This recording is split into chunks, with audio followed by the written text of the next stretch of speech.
Assalamualaikum warahmatullahi wabarakatuh. Apa kabar? Kembali berjumpa dengan saya, Hirsbun Arif dari Forum News Network. Hari ini akan banyak sekali peristiwa penting, tetapi kalau kita simpulkan, saya kira hanya ada dua peristiwa yang perlu kita highlight. Yang pertama tentu saja adalah massa dengan kekuatan penuh dari berbagai elemen civil society yang akan turun ke jalan memprotes keputusan dari panja DPR berkaitan dengan soal putusan Mahkamah Konstitusi ya. Ada dua keputusan Mahkamah Konstitusi.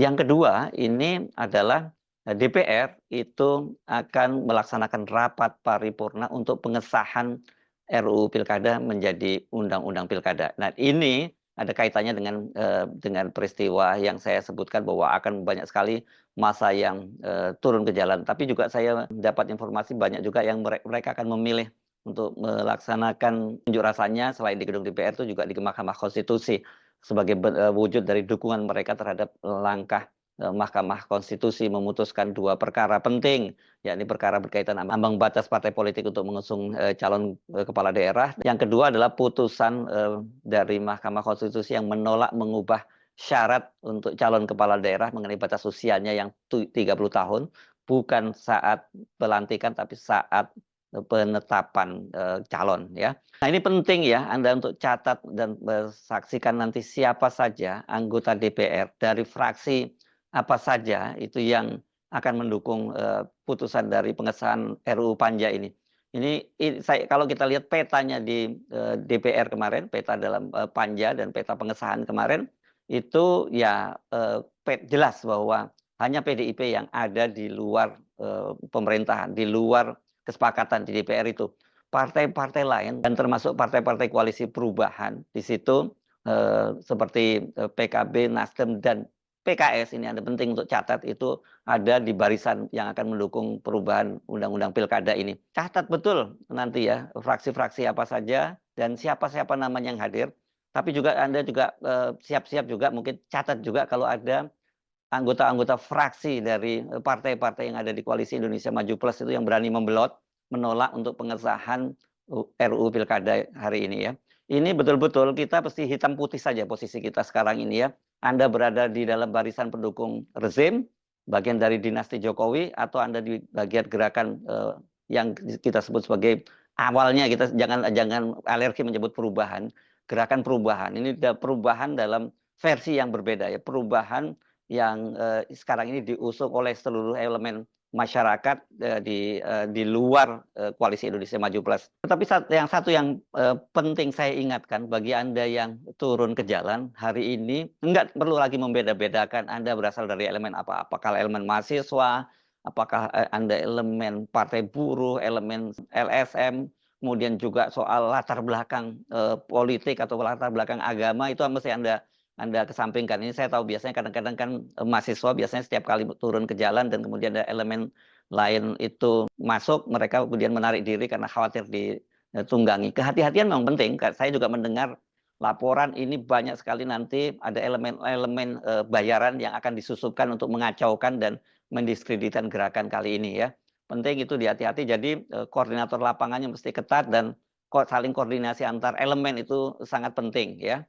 Perlu dipikirkanlah bagaimana caranya, apakah ada ada tanda-tanda sendiri bagi elemen-elemen perubahan dan bagi mereka yang status quo mendukung dari dinasti Jokowi.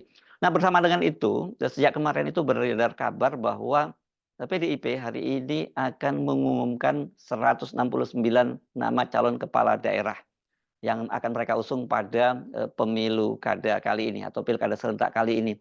Dan seperti dikatakan oleh politisi PDIP Masinton Pasaribu, di antara 169 nama yang akan diusung itu ada nama Anies Baswedan yang dicalonkan di Jakarta.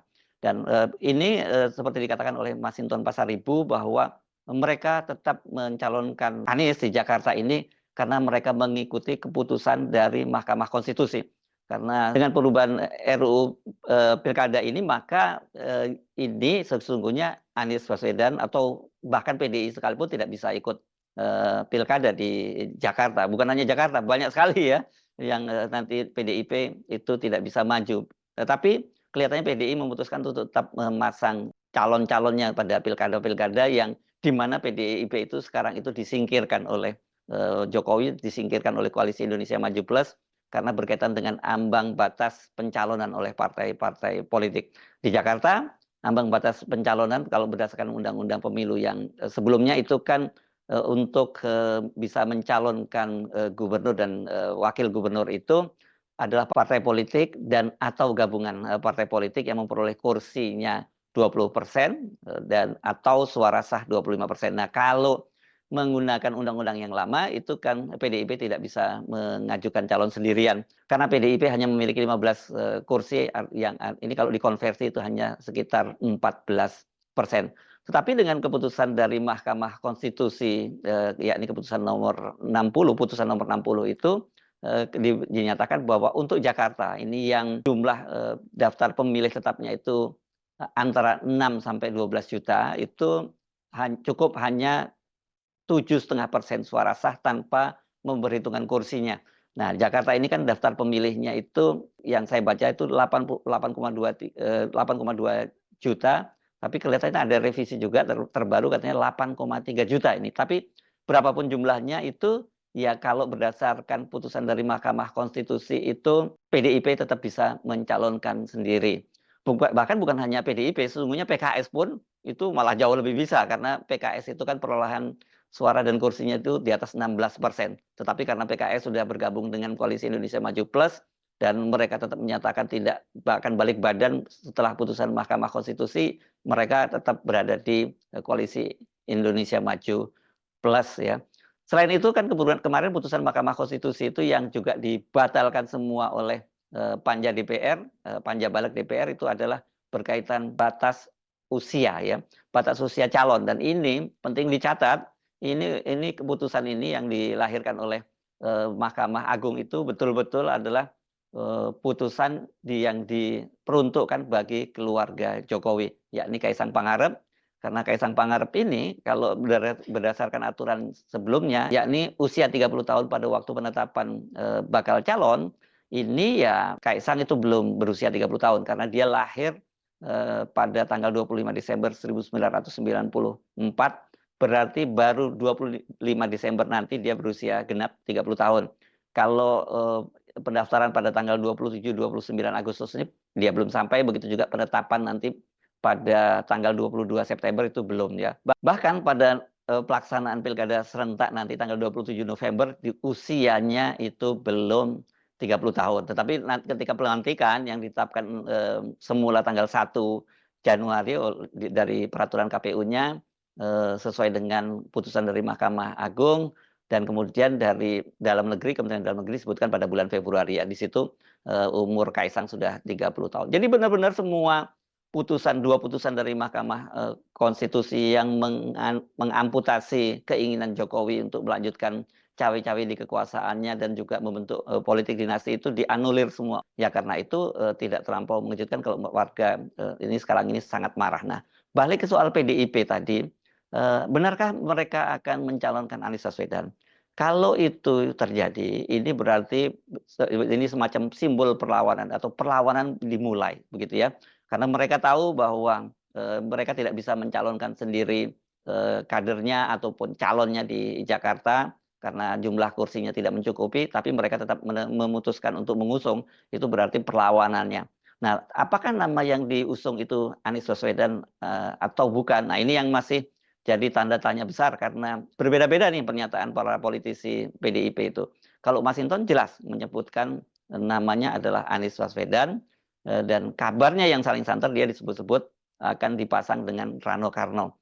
Tetapi kalau kita mengacu pada pernyataan dari Ketua DPP ini, saya kira mungkin lebih formal karena kan Mas Hinton ini bukan Ketua DPP, tapi Ketua DPP yang saya maksudnya adalah Said Abdullah. Dia menyatakan bahwa Anies Baswedan itu akan dipasangkan dengan Hendar Priyadi. Ini mantan wali kota Semarang yang sekarang menjadi ketua LKPP. Tapi kelihatannya soal perdebatan apakah Anies Baswedan atau tidak yang akan diusung itu memang cukup alot di internal PDIP. Karena seperti dikatakan oleh Ketua Badan Kehormatan Partai, yakni Komarudin Watubun, mereka mensyaratkan kalau Anies Baswedan itu mau diusung sebagai calon gubernur di Jakarta oleh PDIP, maka dia harus menjadi kader.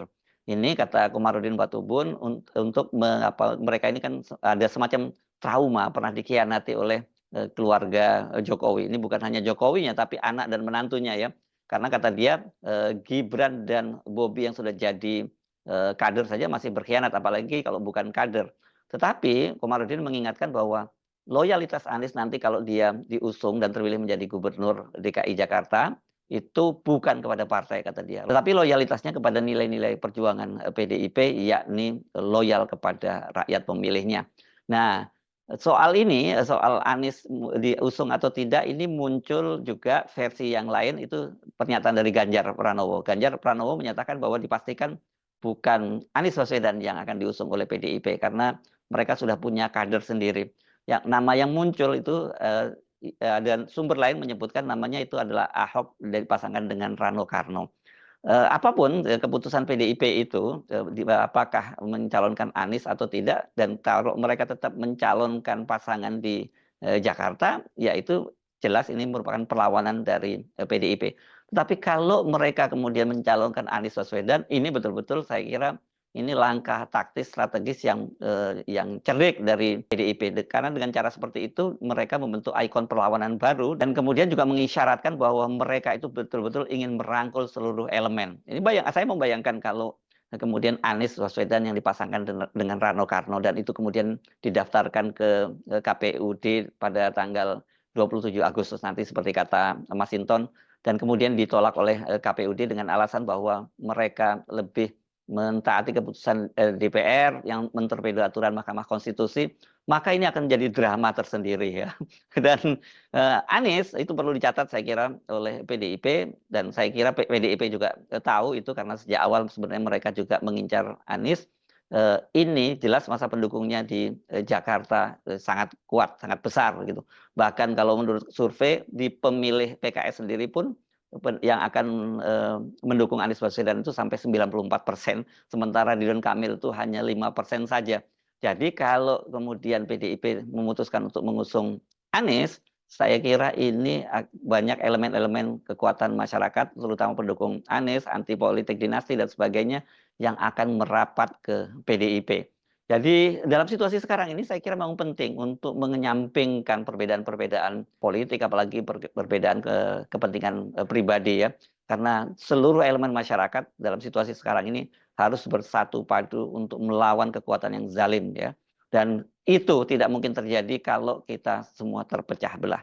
Saya Arif dari Forum News Network. Sampai jumpa lagi. Wassalamualaikum warahmatullahi wabarakatuh.